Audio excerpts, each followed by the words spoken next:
Olá, amigo do Espaço Interativo. Obrigado por compartilhar deste momento, você, querido telespectador. Nós estamos aqui para popularizar as ideias espíritas. E hoje estamos com a querida Aglaé Pinheiro Silveira, educadora, psicóloga, paulistana, e hoje nós vamos desenvolver um tema muito interessante que fala sobre a família. Aglaé, bom dia. Bom dia. Há algumas correntes que comentam que a família está em extinção. Em que eles se sustentam para essa teoria? Eu acredito que essa teoria se sustente no modelo que está realmente mudando. O modelo familiar está mudando. Se nós olharmos algumas décadas atrás, a função do pai e da mãe dentro do lar, na educação dos filhos, era bem diferente. Hoje em dia, não adianta falar, no meu tempo, porque o meu pai dizia isso, porque não funciona mais.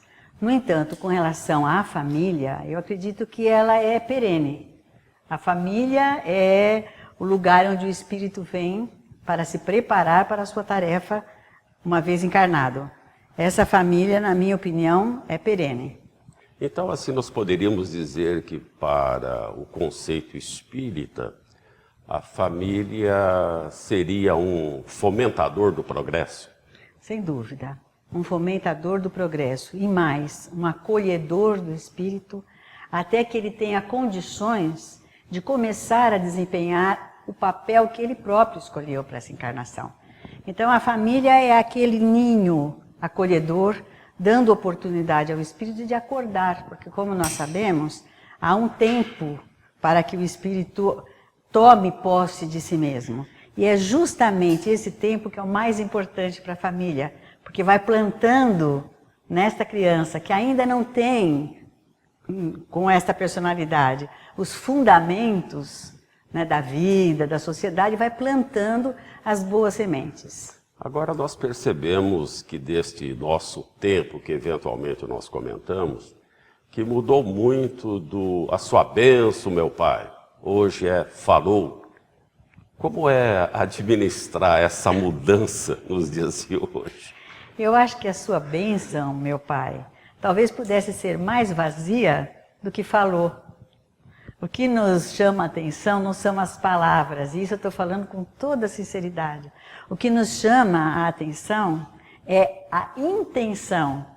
Muitas vezes um filho vira para o pai e diz, falou pai, falou velho, né? Com aquele carinho que talvez não tivesse quando ele pedia sua bênção, meu pai, automaticamente.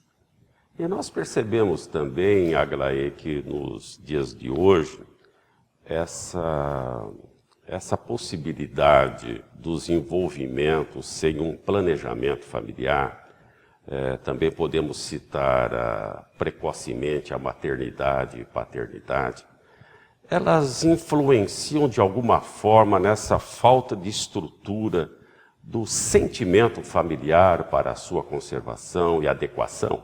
Com certeza. E antes da maternidade e da paternidade, nós temos o casamento. Se nós olharmos algumas décadas atrás, o casamento era feito para ficar. Nós casávamos inconscientemente até, com aquela sensação de que era para valer. Hoje em dia os casais se unem e dizem, se não der certo, a gente se separa. Já é uma situação difícil para o casal, mas para a criança, e eu tenho observado isso, porque eu peço licença para você e para os nossos amigos que estão nos vendo, dizer que eu trabalho com pais desde 1980. E tenho notado que essa instabilidade no casal provoca uma insegurança muito grande nos filhos. E nós poderemos também observar, Aglaé, que este compartilhamento familiar observa-se em muitos lares hoje os filhos tendo uma liderança que antigamente era dos pais. Aliás, nós até conversávamos isso nos bastidores. Sem dúvida. O que acontece é que mais para trás, eu não vou dizer antigamente, né? pouquinho mais para trás, os pais tinham confiança naquilo que eles estavam fazendo.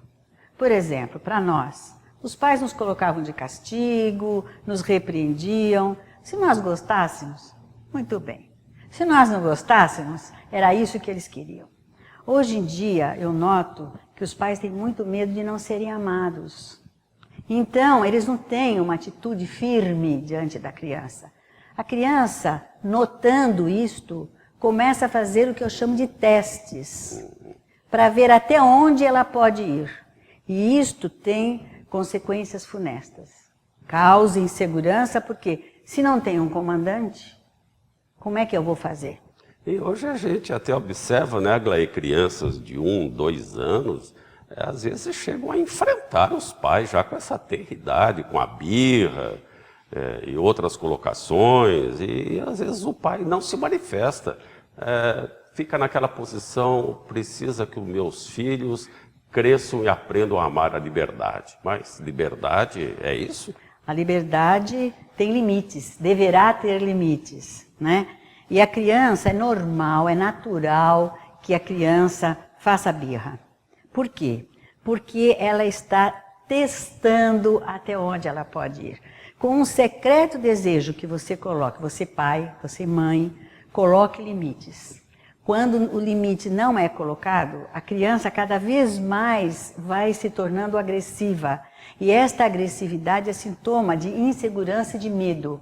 Se eu estou com medo, eu começo a agredir. E quanto mais os pais cedem, mais insegura a criança fica. E esta insegurança que você comentou, Aglaé, no futuro, a qualquer situação adversa, uma tempestade na vida social dessas crianças, futuros adultos, eles muitas vezes não sabem o que fazer, porque não foram preparados para enfrentar as circunstâncias da existência. Exatamente. Principalmente quando for a vez deles serem os líderes. Se eu não aprendi, se eu não vivi a liderança, porque alguém pode perguntar, mas pai é líder? É. Os pais são os líderes do lar e devem dar o seu exemplo, não só nas palavras, muito menos nas palavras, mas muito mais nas atitudes. A criança espera isso. Então, essa insegurança vai se prolongando no trabalho, nas relações sociais.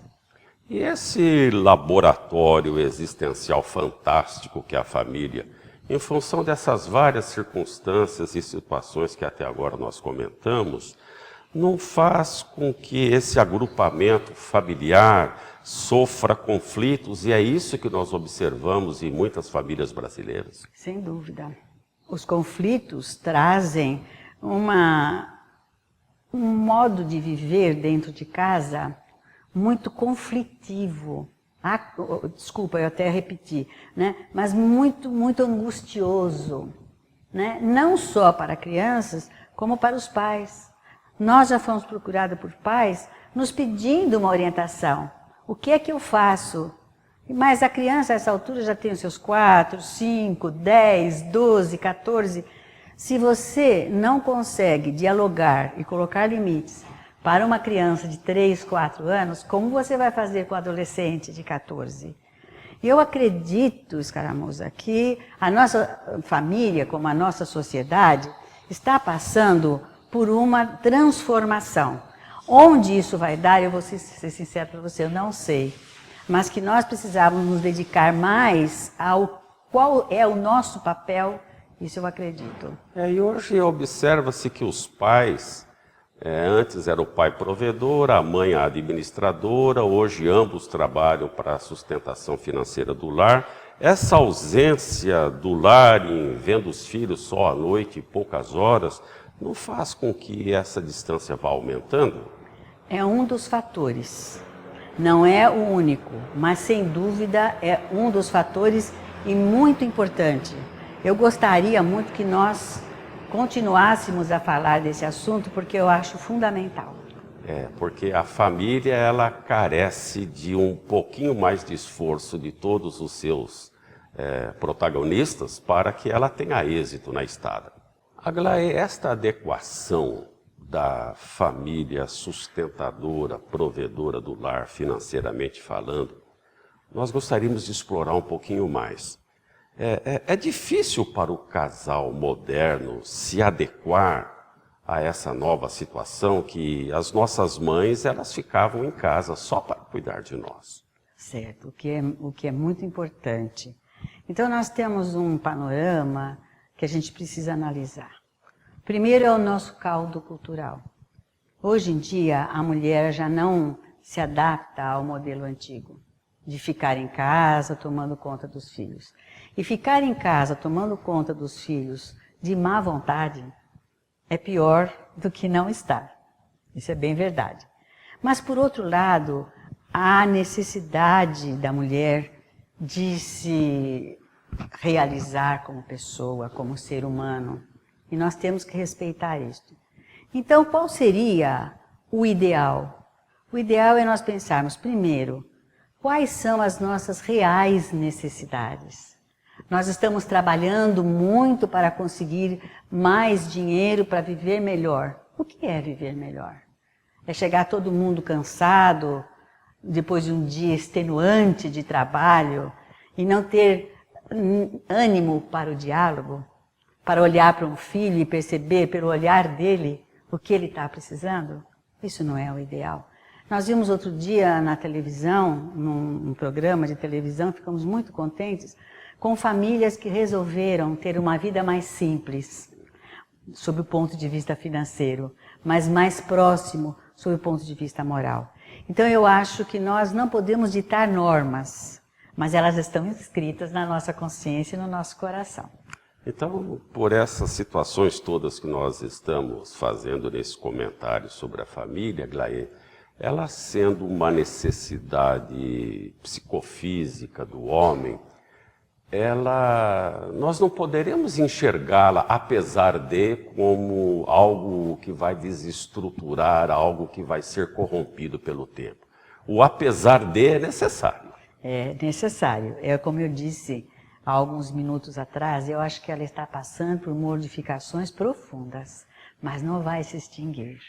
Porque o ser humano é o mais frágil, né? Ele precisa de outro ser humano para sobreviver. Os animaizinhos já nascem andando, né?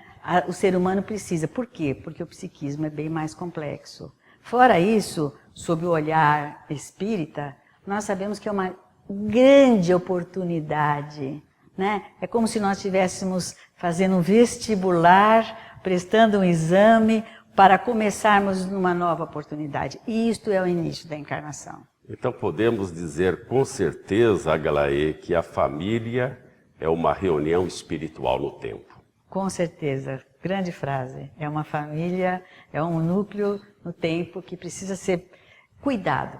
Agora, esta cultura moderna que nós observamos, Aglaé, do descompromisso, em que ela afeta a estrutura familiar? Eu acredito que nós não precisamos responder essa pergunta. Basta você observar o relacionamento num restaurante, num parque de diversões, você observar o relacionamento familiar, né? Já não existe mais aquele respeito que antigamente havia, não baseado no bença-pai, que era realmente tradicional, clássico, né? Mas no sentido de as crianças começarem a fazer o que querem e, repetimos, isso gera insegurança. Os pais reclamando porque não querem ter o trabalho de olhar as crianças, por isso deixam que elas façam o que quiserem.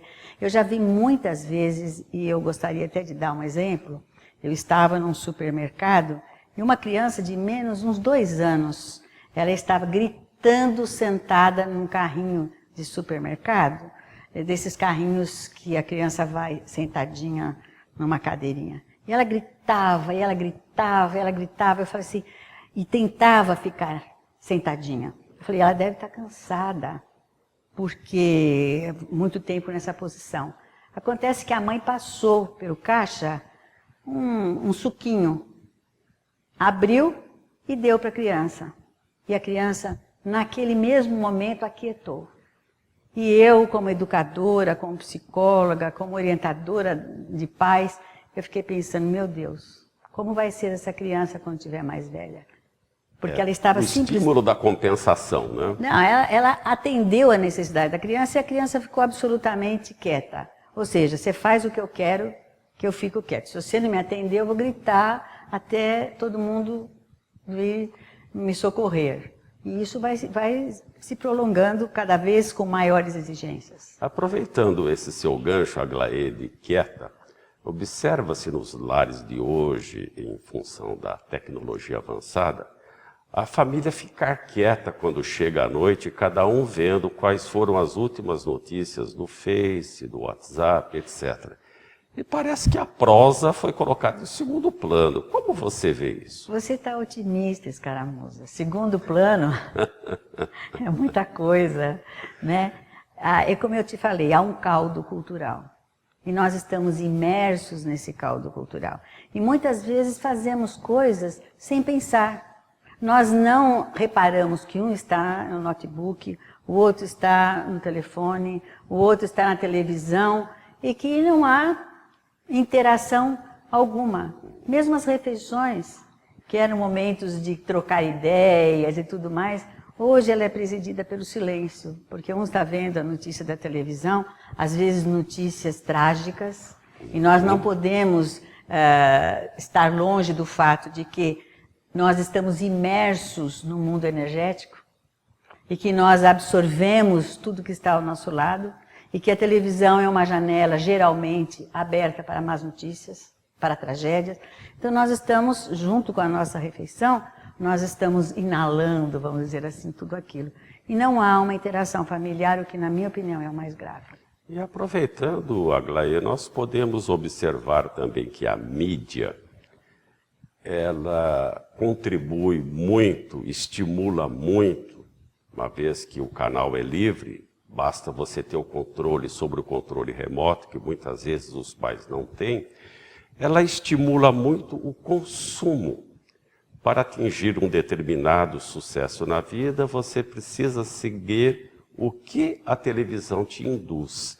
E observa-se que as crianças brigam por aquela conquista, e muitos pais falam assim: vou dar aos meus filhos o que os meus não deram. Exatamente. E ao darem materialmente para os filhos aquilo que os filhos estão exigindo, é bom a gente ver o verbo, os pais ficam temporariamente satisfeitos, como se aquilo de dar o que a criança quer, do seu ponto de vista material, mostrasse que eles são bons pais. Eu gostaria de chamar a atenção dos pais para um fato muito importante, na minha opinião. Os nossos filhos são filhos de Deus.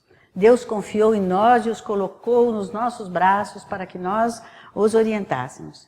Isso deveria ser a coisa mais importante na vida dos pais, na minha opinião. Observa-se também, Aglaé, hoje, barriga de aluguel, inseminação. A família está sendo terceirizada? No primeiro momento, até pareceria que sim, mas eu acredito que são técnicas modernas que, se preservadas numa dinâmica familiar, até colaboram. Eu não posso ter um filho, eu quero ter um filho, então eu tenho uma barriga de aluguel, mas aquele filho, venha como vier, pela minha barriga ou pela barriga de aluguel, é meu filho e eu preciso orientá-lo. E para nós irmos refletindo, para finalizar esse bate-papo tão gostoso, Aglaé, esses hábitos modernos, até que ponto eles interferem no grupo familiar? Eu acho que interferem muito no alicerce. E eu gostaria de deixar aqui para raciocínio dos nossos ouvintes o seguinte: nós confiamos em Deus, que é nosso Pai. Nós não somos deuses, mas para os nossos filhos nós somos. Então que eles confiem em nós, principalmente porque nós vamos nos esforçar para lhes dar amor, de todas as maneiras. E você, querido telespectador, pais e filhos que estão aqui em foco conosco nesse assunto tão gostoso, atual do nosso cotidiano, nós queremos deixar a nossa mensagem final. Queridos filhos, netos, nós os amamos muito.